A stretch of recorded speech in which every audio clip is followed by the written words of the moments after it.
was the son of the wealthiest man in capital city, but I had never enjoyed the flattery and fake smiles that came with that title. All I had ever wanted was a normal life. Now that I was pushing 28 and still single, my mom finally lost her patience. She gave me an ultimatum: go on a blind date, or she'd disown me. On my way to the date, I passed by a luxury boutique and spotted a watch that immediately caught my eye. I was just about to pay for it when, out of nowhere, a man barged in from behind and slapped a black card down on the counter. "I'll take this watch. Wrap it up for me," he said. I stayed calm and said politely, "Sir, I saw this watch first." However, he just scoffed and snapped back, full of arrogance. "A broke nobody like you can look but not afford it. Get lost. I am the assistant to Ms. Jackson, the CEO of Jackson Group. In this city, if I want something, no one will fight me for it." "Ms. Jackson? Isn't that the exact woman I was supposed to be meeting for the blind date?" Without another word, I pulled out my phone and dialed her number. "Selena," I said calmly, "do you know your assistant is out here throwing your name around to bully people?" My mom had been singing Selena Jackson's praises nonstop, and I figured this was the perfect chance to see just how she handled things. If even her assistant could act so arrogantly in public, and she didn't do anything about it, that would only bring trouble down the road.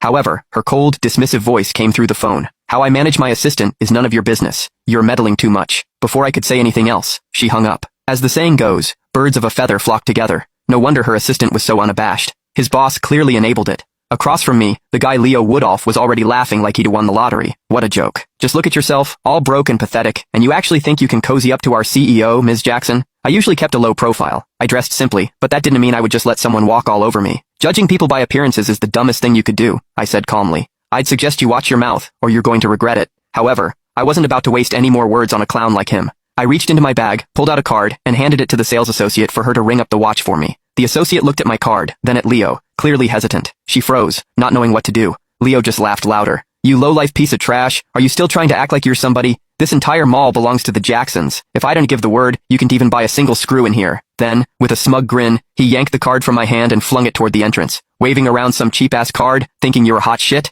I am not falling for it. Get lost." In all my life, no one had ever dared to humiliate me like that.